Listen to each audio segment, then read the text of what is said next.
Hello, and look at this. I'm doing another recording, two in a row, 2 weeks. This is Purgatory Canto 2. We're still hanging about, not actually in Purgatory proper yet. We're in Anti-Purgatory, that's A-N-T-E, Purgatory, sort of the waiting room of Purgatory, shall we say. We're going to meet eventually some folks that are waiting around uh, in afterlife because a God went. And so, now I just want to mention the existence of a purgatory museum. It's in Rome. That's Rome, Italy, not Rome, Georgia, or Rome, New York.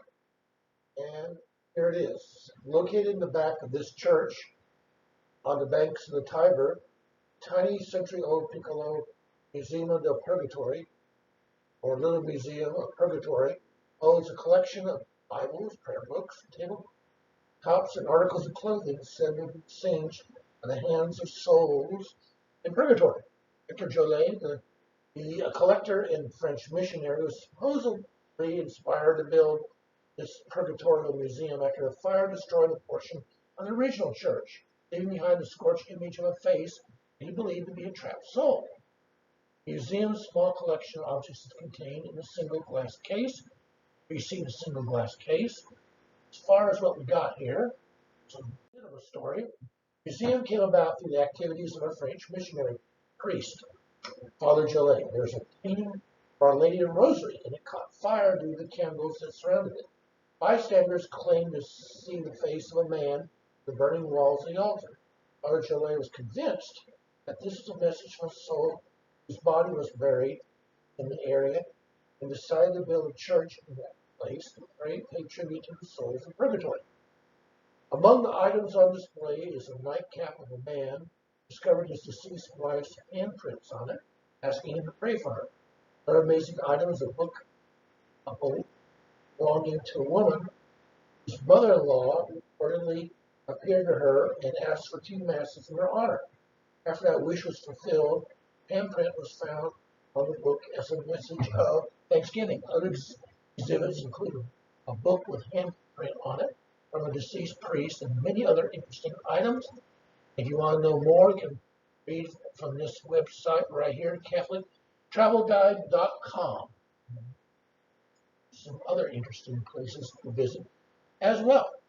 And I'm doing this recording on Halloween, October 31st, 2021. And I've this to the class and thinking about the concept of ghosts. And I wonder if some ghosts may be deceased souls in purgatory asking for some help. Well, maybe not. Just something to think about. While we're thinking about that, let's go on to Canto 2 of Purgatory. Yay! The sun had already burned at the horizon, while the high point of its meridian circle covered Jerusalem, and in opposition equal night revolved around the Ganges, bearing the scales that fall out of her hand as she grows longer with the season's changes. Thus, where I was, Aurora in her passage was losing pale blushes from her cheeks, which turned to orange with increasing age. Now, we got 9 verses of this prose about astronomy. And I think I've warned you already that now we're out of hell. We can see the stars in the sky and everything. Dante is going to tell us about astronomy, show his knowledge, show it off to us. And there's going to be more passages like that. And I'm going to explain this a little bit in a moment. Some of the passages I will explain, like this one, to some degree. Some I'm just going to ignore because I don't understand them either, or they're just too complex, and they really don't really matter that much. And really, this one is just saying, hey, I'm in a new time zone from hell and Jerusalem and everything, and it's morning. Okay, We are still standing by the sea's new day, we're up here in this verse, like travelers pondering the road ahead, who sends their souls on while their bones decay, when low above the ocean's western rim, as Mars at times observed through the thick vapors that form before the dawn, burns red and slim, right, more astronomy. Just so. Someday I hope to see it again. A light appeared, leaving above the sea faster than any flight. Moment then, I turned my eyes to question my sweet guide. When I looked back, that unknown body, I found its mass brightness magnified, so it's getting bigger. Now, before we go into this object, which is going to turn out to be an angel in the ship, let's deal a little bit with the astronomy and timekeeping and all that stuff. Astronomical paraphrases at the beginning of Purgatory 2 introduces us to the Earth clock. See the below chart. I'm going to show it to you in a little bit. I find that I can go forward better than I can go backwards in this program. So it's just the way it is. Dante, poet, knows time and purgatory always in relationship to the time at different points in Earth's circumference. In other words, he was aware of time zones. Sunrise in purgatory is noon at the Straits of Gibraltar, sunset in Jerusalem, and midnight at the river Ganges. And that's going to be his 4 points. This way, Dante positions the action of purgatory with respect to time on earth, always reminding us that purgatory's earth-like in a way that's not true of the other two realms. And we discussed before, we discuss again. One way that it is earth-like is the fact that it's temporal. It disappears, it does not stand forever, just like earth is not eternal either. Unlike heaven or hell, which are eternal, purgatory is located on earth in the southern hemisphere and exists in time, just like the lands of the northern hemisphere. By the same token, purgatory will cease to exist at the end of time. The last judgment, all the souls who travel through purgatory on the way to paradise will be saved. There will be no further need of a place in which saved souls must work to purify themselves before ascending to beatitude. Here's the diagram I promised. Here we go. Here's Mount Purgatory. Sunrise there. So it's just opposite entirely from Jerusalem. So sunrise here, sunset there. And then west, Straits of Gibraltar is noon. Ganges, India is midnight. Okay, and sun moves right to left over Purgatory. And you'll find out in just a bit, we're going to have a discussion about that. Right? Canto 4. You will find out. The elaborate way of telling time by the position of the sun and other stars in heaven is inopportune in hell, of course, because of what? You couldn't see the sky, right?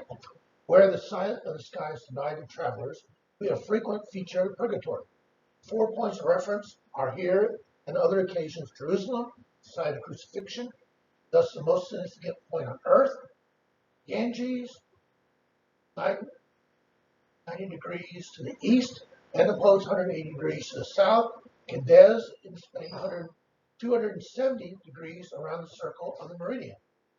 Great circle arc over Jerusalem.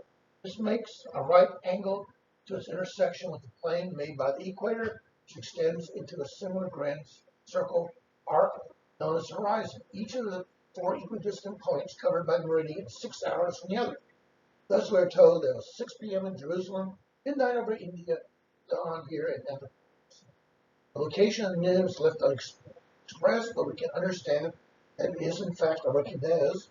They choose to understand the mission forces us to supply this last indication.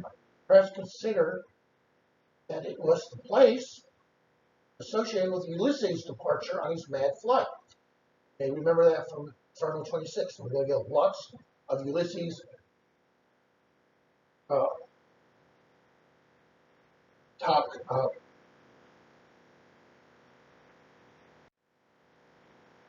references. Sorry, I lost the ability to speak for a moment. Anyhow, Ulysses references. Now, remember, because I was going. Anyhow, you can read about Ulysses, Inferno 26. Remember, he decided just go see what was beyond the Straits of Gibraltar and convinced his men to go with him. And they sailed to the southern hemisphere, got to within eyeball looking distance of purgatory, and then sank and he went to hell.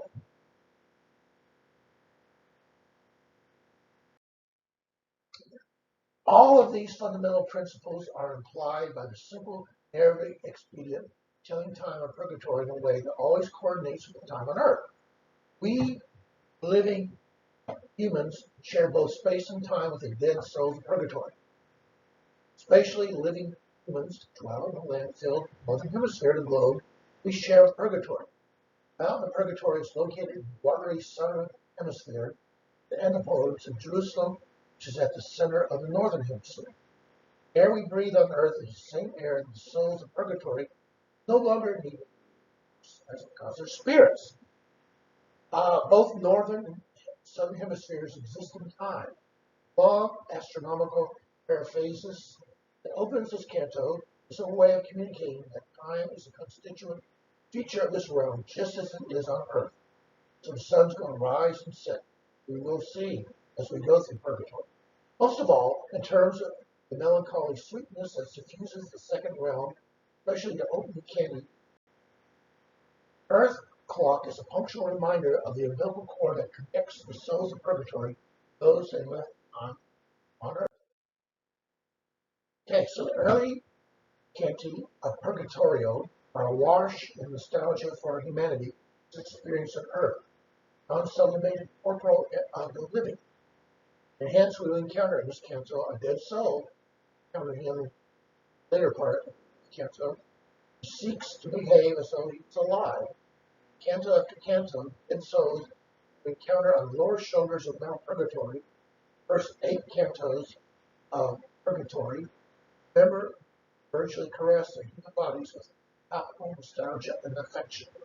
So, won't be to Canto 8 of Purgatory proper. But there's lots of things to see before we get to the gate of Purgatory, Angel Garden. All right, we'll continue. Then from each side of it came into view an unknown something white, and from beneath it, bit by bit, another whiteness grew. Watched till the white objects at each side took shape as wings. Virgil spoke no word. When he saw what wings they were, he cried, "Down on your knees! It's God's angel comes! Down! Fold your hands!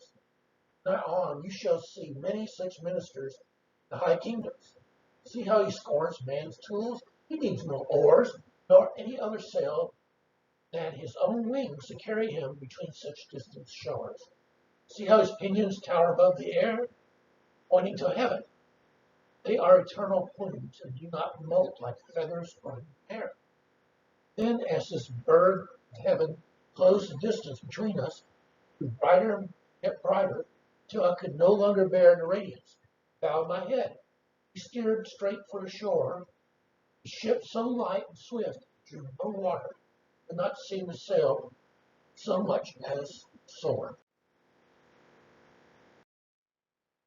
Here is a picture of angel and some saved souls and singing. This guy doesn't seem to appreciate too much, does he? Dante has difficulty actually getting started on the journey up the mountain. He reflects upon the journey in his mind, but doesn't take any real steps. Body lingers while the spirit goes. Unlike many people in their spiritual life, think about being spiritual, perhaps read books about it. Know what they need to do. You don't actually get around to praying or doing what is necessary to grow in virtue. This is also an example of Dante's use of anticipatory imagery that prepares our mind what is about to come. The next canto, we will encounter those who are indolent or negligent about their spiritual responsibilities. Dante has already begun to use images of delay and inertia to prepare us for meeting them. This front-loading of imagery is a technique Dante will use regularly as a preparation for the transition to another topic. Dante is startled out of his reverie. On a regular basis, he gets off track and is brought back to his proper focus, not by his own efforts, but by the circumstances of his journey. What happens to him helps direct it. This is so often the way grace works. God intervenes by a surprise phone call, a distraction, our thoughts, and sudden remembrance. These events might seem coincidental. They are too regular and too helpful for coincidence to be an adequate explanation. They are providence at work in our lives. The theologians call actual grace. Little pushes and pulls by which God protects us, temptation, or inspires us to good actions. He's intervening all the time. Only we can learn to recognize it. As, of course, I might just add a trick, is it not? There's two tricks to it. First of all, sometimes being cognizant of the uses and advances of actual grace. Other times, is attributing to this things that really are not movements of actual grace. Now, Canto is very similar to Canto 3, the Inferno, which Dante arrives at the river Archion, saw the damned souls waiting to be ferried into hell. And we know who that ferryman is. Remember Charon in his boat. He's a monster of hell. Both that canto and Inferno and this present one serve as entry cantos into their respective regions. Both use boats to transport the souls. Both boats are navigated by spiritual beings. Comparison also shows us the drastic difference between entering hell and entering purgatory. Dante is told to kneel, give honor to the angel bringing the boat of new arrivals to purgatory. The angel is very different from the ministers of God's justice in hell. They were pathetic creatures who were both punishing and being punished. The angel is a glorious being on a mission of mercy. Virgil's two balanced explanations insist on the supernatural abilities of the angel. First, has the effect of reminding us of Ulysses. When Ulysses made wings of oars, his traveler over the same seas for the mount of purgatory requires neither oar nor sail. Word for oar was last heard in Ulysses' speech. Word for poop deck, poopa, produced in the poem that describes Ulysses' position as captain of the ship, now recurs to set this celestial steersman against his less worthy counterpart. The second tercet, describing the heaven-directed wings of the angel, may remind us of Satan's huge wings, only by antithesis. Now, this is the first time in the poem Dante's blinded by the light. These scenes will recur for the rest of the two final canticles. And we will, as this says, we'll see it time and time again. This is the first time. And here we see, I believe this is Dore, we see there's the boat coming with the angel steersman. As Virgil suggested, Dante is on his way to the angel. Astern stood the great pilot of the Lord. So fair his blessedness seemed written on him. More than 100 souls were seated forward, singing as if they raised a single voice, Exitu Israel de Egipto. Verse after verse they made the air rejoice.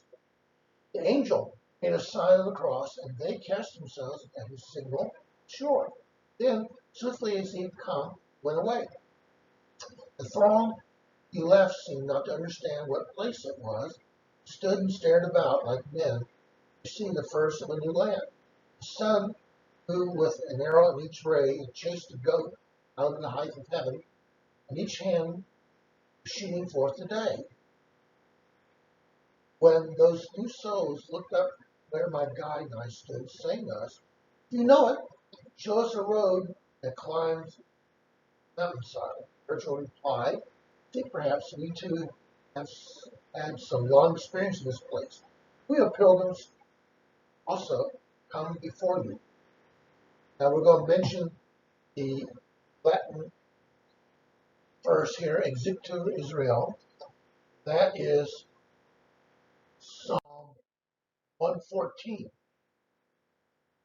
which reads as follows. When Israel came forth from Egypt, Jacob's sons from the alien people, Judah became the Lord's temple. Israel became his kingdom. The sea fled at the sight. The Jordan turned back on its course. The mountains leaped like rams. The hills like yearling sheep. Why was it, sea, that you fled? But you turned back, Jordan, on mountains. But you leapt like rams.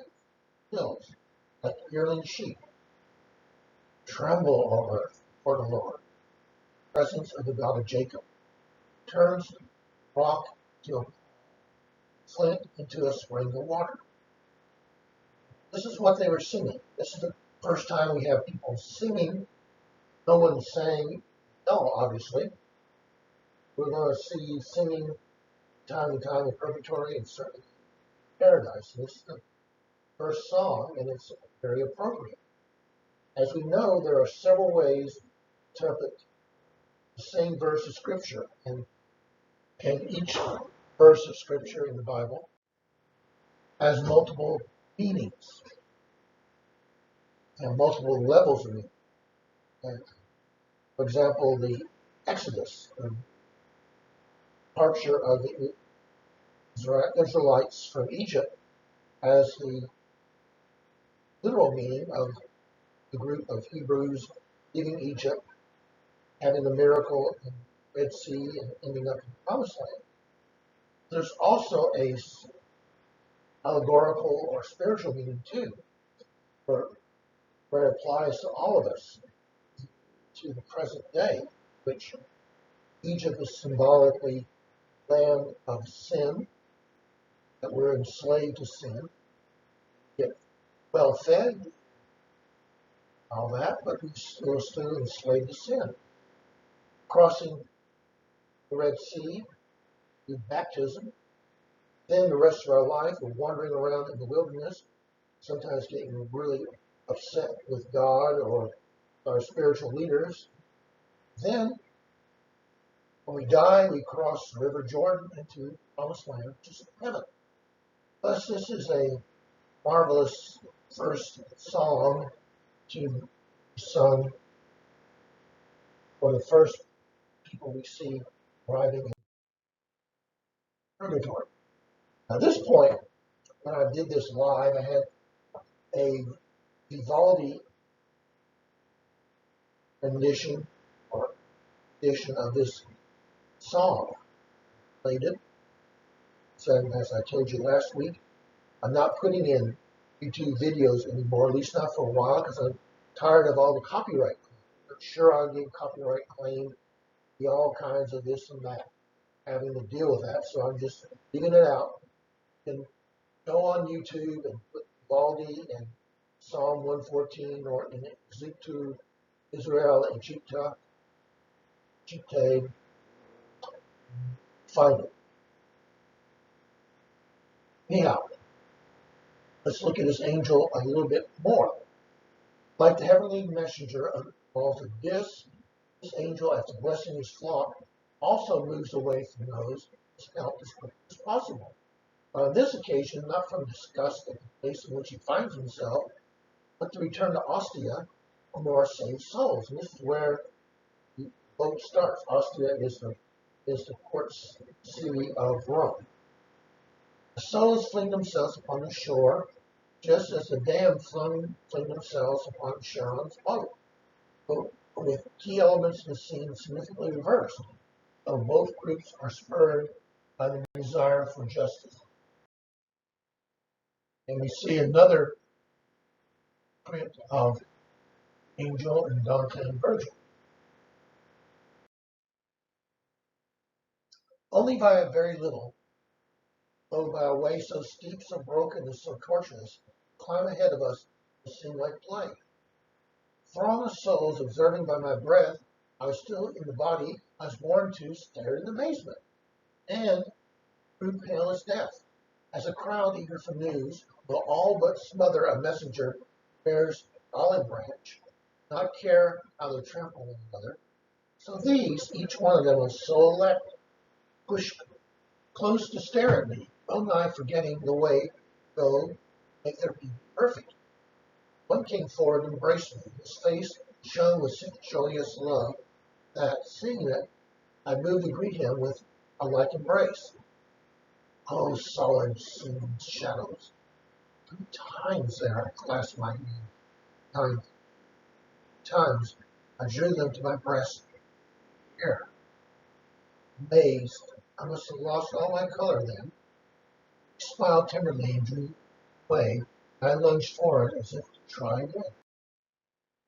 You see a cartoon here. Here's Dante and here's his friend Masala. And here we see Dante not quite Dante. Masala's smile is the first one we have seen since Limbo. Virgil smiled to see the poets of antiquity welcome Dante as they prepared to include him in their noble company. Smile is understandably absent. The visages of those in hell would be more frequent in purgatory, some dozen of them, still more in paradise, 2 dozen. In a voice as gentle as a melody, made me pause. By his voice I knew him, begged him stay a while to speak to me. He answered, as I loved you in the clay, my mortal body, so I love you free. Therefore I pause. What brings you this way? Salamine, I go the way I do. Hope that I may return here, I replied. Why has so much time been taken from me? I am not wrong. He whose usage accepts the soul, his own time and pleasure, has many times refused to give me passage. His will moves image and perfection of a just will. Indeed, for 3 months now, he's taken all who ask without exception. And so it was that in my turn I stood upon the shore where Tiber's stream grows salt. There was gathered to my present good. His back to the Tiber's mouth is just flowing. There, forever is the gathering place of all sink hardship. So basically, Dante is asking, well, died a little while back. What's the deal? And as we'll see, the song is the first example. There are souls who lay their passage, and we'll see these through several of the cantos here. So there are some who delay. Talking about them. This is one example. And see, carried on the coast of Italy for a while till there was the reason for him to be able to go aboard.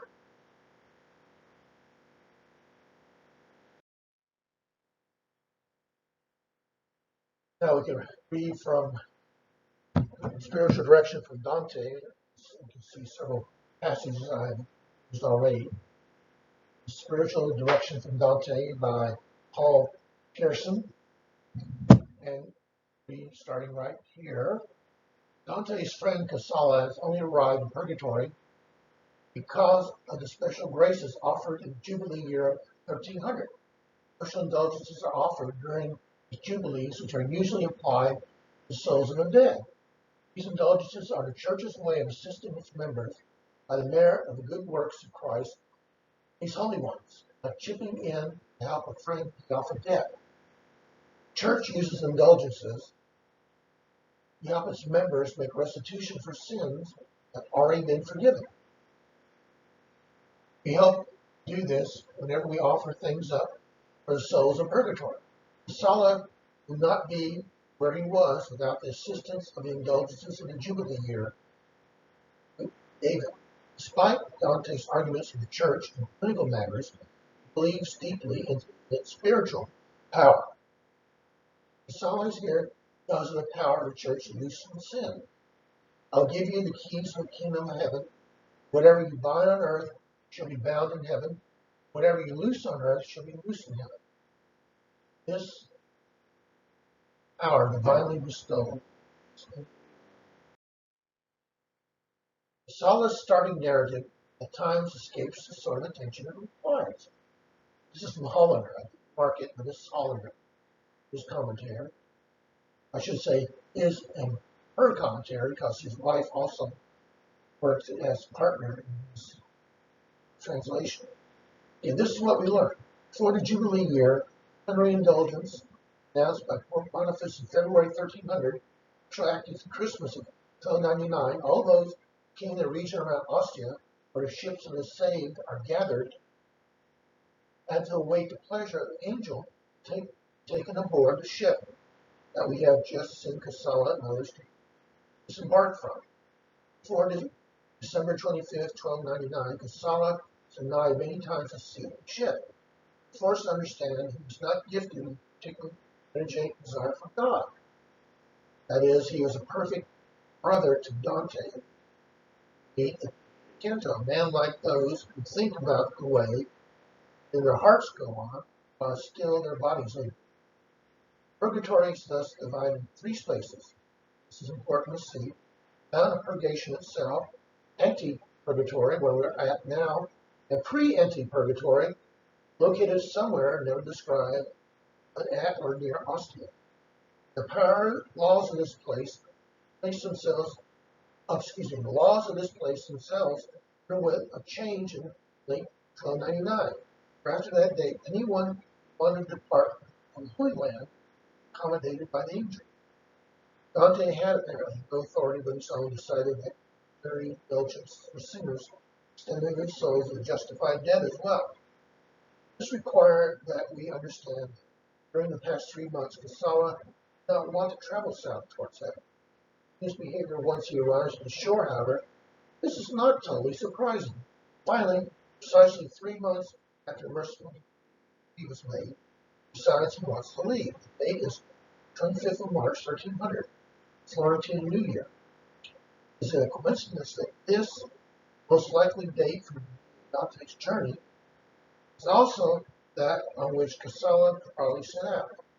Whether or not it is, we have life spectacle of these two miraculous voyagers, each starting somewhere in Italy, one gliding over seas, the other one under earth, arriving at antipodes, within minutes of one another, united in friendship and if no new law has stripped you of your skill, the memory of those songs of love that once could calm all passion for my will, I said to him, will sound a verse once more, soothes my soul, which, its weight of flesh, long journey since distressed and sore. Love that speaks its reasons in my heart, he said. As such grace flowed on the air, even now I hear that music start. So we got another song. This is not a song from the Psalms, this is a secular song. A guide and all I and all those souls of bliss stood tranced in the song. Suddenly we heard the noble elder. What's this? What's this? Negligence, loitering, O latter crew. Run to the mountain and strip off the scrub, and let not God be manifest in you. It was the same noble elder was Cato. Exactly as a flock of pigeons, leaning a field of stubble, pecking busily, forgetting all their tripping and their preening, will rise as one and scatter the air, leaving their feast without another thought. They are taken by a sudden scare, so that new band, all thought of pleasure gone, broke from the feast of music with a start and scattered the mountainside like one, leaps and does not look where you land. Nor my guide I inclined to stand. So basically scattering like a bunch of doves or birds that have been startled when they're eating, say, seeds or whatever. And Dante and Virgil are just as startled by Cato as the rest of them. And here we see the cartoon. Here's Solace singing, and everyone's just sort of sitting around enjoying it. Then look who comes. Here's Cato yelling at them, getting them going on their mission. Dante continues in the joyful spirit of his gathering on the shores of Purgatory by asking his friend Casala to sing one of his songs. Dante had been a love poet Casala was a writer and performer of love songs. They had much in common. Asking Casala to perform one of his songs seems a normal request, at least in human terms. Casala is very talented. Soon everyone is immediately entranced by the beauty of what they heard. It seems that our minds were touched by nothing else.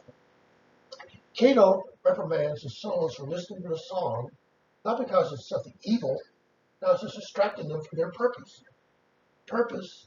which they were so eager just a few minutes earlier. In spiritual life, sometimes even good, permissible things can get us off track. Temptation does not have to be something sinful, merely something different from what we should be doing. That's worth taking a pause and considering. Just to be something that we should be doing that we're not doing because of that. And I mentioned in class Hirschman and Cook in a brilliant look at Dante's Divine Comedy that's available on the Teaching Company site.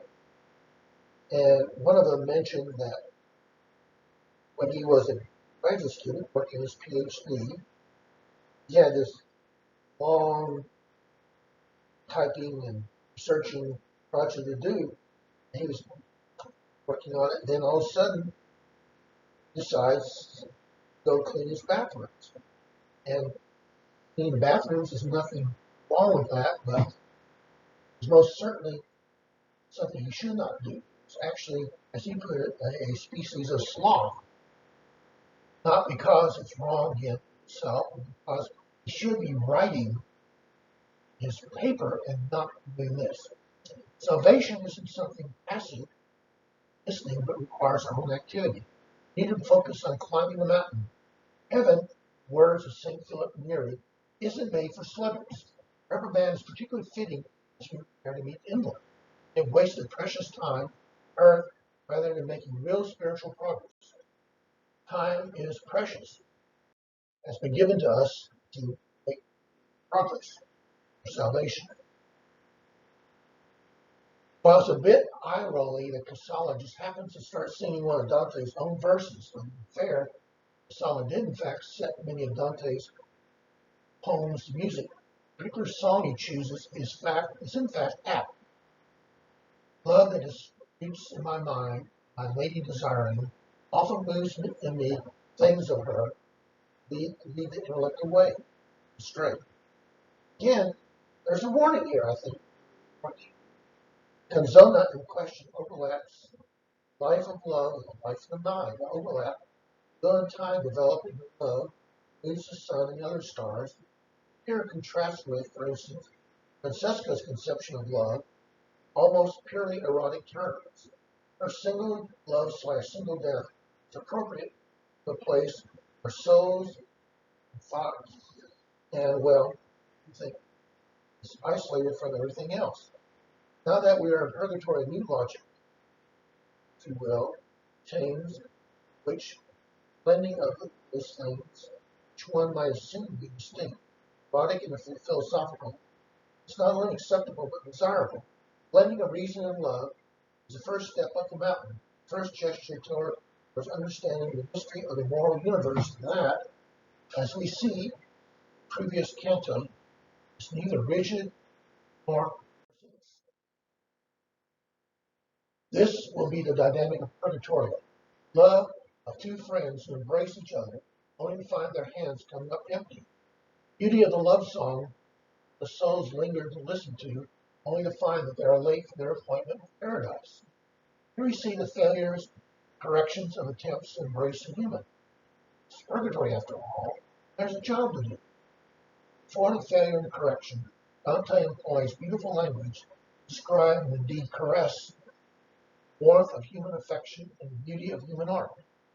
This language resides the special bittersweet music of Purgatorio. Its music dwells precisely in its embrace of the human, caress in this cantica is nowhere else in Dante's poem. With that, we'll close our look at the Second Canto of Purgatory. I hope that you will join me for Canto 3.